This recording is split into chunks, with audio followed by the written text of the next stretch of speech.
चला तर आज आपण जनसामान्याचे इंदुरीकर महाराजांविषयी काय मत आहे ते बघूया आणि आपण सुरुवात करणार आहे या दीदीपासून. हॅलो दीदी, तुझं नाव काय बाळा?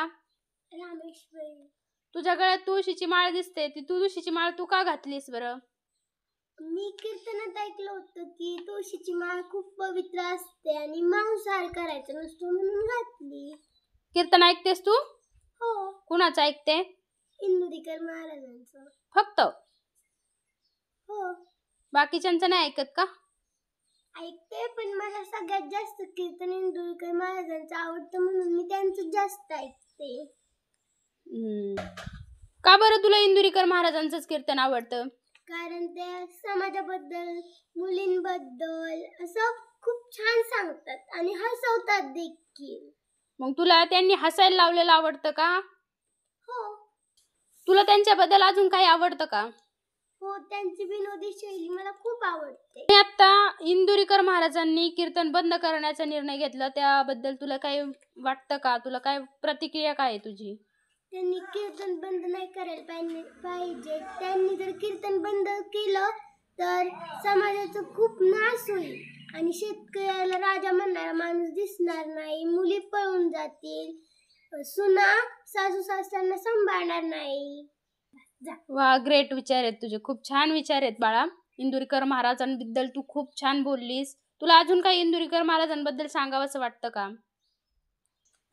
इंदुरीकर महाराज महाराष्ट्राचं सोनं आहे आणि सोन्याची पारख फक्त सोनाराच असते, भंगारवाल्याला नसते. वा, खूप छान माहिती दिली दीदी तू, खूप छान. कितवीत आहे तू? 5वी. ठीक आहे ठीक आहे. दादा, तुम्हाला इंदुरीकर महाराजांचं कीर्तन बघायला आवडतं का? हो, छान आहे. छान आहे का? आणि का बरं आवडतं तुम्हाला ते कीर्तन बघायला? त्याच्यात तथ्य असतं, खरं असतं, पुढची पिढी सुधारण्यासाठी समजते. आणि आता त्यांनी एक निर्णय घेतलाय, ते कीर्तन बंद करणार आहे, यावर तुमची काय प्रतिक्रिया आहे? नाही करावं बंद. तुमची काय प्रतिक्रिया आहे? तुम्हाला वाटतं का त्यांनी बंद करावा किंवा चालूच ठेवावा? ते समाज प्रबोधनकारक आहे, त्याच्यामुळे त्यांनी बंद नाही केलं पाहिजे. पण लोकांनी त्यांना खूप ट्रोल केलंय. त्या लोकांचं बरोबर आहे का? इंदुरीकर महाराजांचं काही चुकतंय का असं तुम्हाला वाटतं का? नाही, इंदुरीकर महाराजांचं काहीच चुकत नाहीये. त्यांचं असं म्हणणं ते लग्नाविषयी, ते ज्यांच्याकडे पैसे नाही कर्ज काढून लग्न करू नका म्हणतात, पण त्यांच्याकडे ऑलरेडी एका महिन्याच्या 40 लाखाचा त्यांचा टर्नओव्हर आहे. त्यांच्या मुलीसाठी त्यांनी 2 कोटी काय 5 कोटी पण खर्च केला तर त्यांच्याकडे आहे ना. आणि ते स्वतः संस्था आहे त्यांच्या, गरिबांच्या मुलांना शिक्षण वगैरे करतात. तर त्यांच्यासारख्या पोटी मुलींनी जन्म घेतला, त्या मुलीसाठी त्यांनी 5 कोटी जरी खर्च केला तर काही प्रॉब्लेम नाहीच ना. हा, मग तुम्हाला एकंदरीत असं वाटतंय की त्यांनी कीर्तन चालूच ठेवावं, त्यांची सेवा चालूच ठेवावी? त्यांचं प्रत्येक कीर्तनामध्ये जे सत्य घटना आहे जगात घडते तेच सांगतात, त्याच्यामुळे राग येण्याचा कोणाला काही संबंधच नाही. आणि ते जे आजपर्यंत बोलत आहेत ते खरंच होत चाललेलं आहे, हे बरोबर आहे का? 100% खरं होत आहे. कृष्ण हरी. रामकृष्ण हरी. तुम्ही वारीला जाता का? तुमच्या गळ्यात माळ दिसते. हा, जातो ना. तुम्हाला कीर्तन आवडतं का? आवडतं ना. कुणाचं आवडतं बरं? इंदुरकर महाराजांचं. आणि का आवडतं? चांगली हसवित्यात, कीर्तन करतात चांगलं. तुम्हाला दुसऱ्या महाराजांचं कीर्तन आवडतं का फक्त इंदुरीकर महाराजांचंच आवडतं? फक्त इंदुरकर महाराजांचंच आवडतं.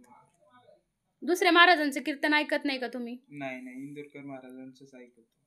तुम्हाला जर कीर्तन आवडत असेल ऐकायला तर कुणाचं कीर्तन ऐकायला आवडतं?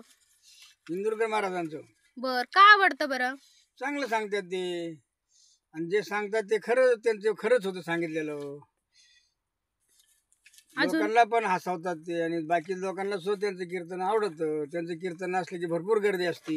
बर, आता सध्याला असं चाललंय आहे की इंदुरीकर महाराज कीर्तन बंद करण्याचा निर्णय घेत आहे, तर त्यांनी बंद करावं का चालूच ठेवावं? नाही, चालूच ठेवावं. बर, चालतंय. आजी, तुमच्या गळ्यात तुळशीची माळ दिसते, तुम्ही वारीला जाता का? जाते की. आणि कीर्तन ऐकत असताल तुम्ही? ऐकते. कोणाचं ऐकतं बरं? कुणाचं आवडतं तुम्हाला? इंदुरकर महाराजांचं. का आवडतं तुम्हाला त्यांचं कीर्तन? ती व्यवस्थित सांगतात, मुलींना व्यवस्थित सांगतात, मुली तुम्ही व्यवस्थित वागा, आई वडिलांचं नाव कमवा, घालू नका, म्हणून ती आवडतं. तेव्हा शिवाय वयोवृद्ध माणसाविषयी व्यवस्थित सांगतात, सांभाळा त्यांना व्यवस्थित. तुम्हाला कीर्तन ऐकायला आवडतं का? कुणाचं आवडतं बरं? इंदुरीकर. इंदुरीकर का बरं? होय सांगतो जरा म्हणजे जसं सांगितलं तसंच घडत चाललेलं आहे ना. म्हणून आवडतं का? हसायला लावतात ना महाराज. हा मग अजून काही कारण आहे का तुम्हाला त्यांचं कीर्तन आवडतं? कीर्तन आवडतंच आहे. आणि आता त्यांनी एक निर्णय घेतलाय, ते कीर्तन बंद करणार आहेत. ते तुम्हाला पटले का? किंवा वाटतं का त्यांनी बंद करावं म्हणून? नाही ना. चालू ठेवावं वाटतं का? कीर्तन ऐकायला आवडतं का हो? आवडतं. कुणाचं आवडतं? इंदुरकर महाराजांचं आवडतं. का बरं आवडतं? सांगत येत ना चांगलं ते समाजन प्रबोधन कार्य. बर तुम्हाला दुसऱ्या तुला कीर्तन आवडतं? हा, कुणाचं आवडतं? इंदुरकर महाराजांचं. का आवडतं? कारण की ते हसवित्यात, आई वडिलांना जीव लावायला लावित्यात, आजी आजोबांना जीव लावायला लावित्यात. कीर्तन आवडतं का? आवडतं. कुणाचं आवडतं बरं? इंदुरकर महाराजांचं. तुम्ही ऐकलंय? हो. आणि तुम्हाला का आवडतं? म्हणजे असं चांगलं वाटतं ऐकायला, चांगलं विचारायचं, चांगलं सांगतात ते महाराज. हसायला पण लावतात ना. कीर्तन बघायला आवडतं का? आवडतं ना. कुणाचं आवडतं? इंदुरकर महाराज आणि आनंदीचे महाराज. का बरं आवडतं? त्यांचे कीर्तन भारी असते, तसं सांग ऐकायला पण आवडते. हसायला लावतात ना. हसायला लावते आणि ऐकायला भारी वाटतं. आता त्यांनी कीर्तन बंद करण्याचा निर्णय घेतला, यावर तुमची काय प्रतिक्रिया असेल? त्यांनी कीर्तन बंद करावं का नाही करावं?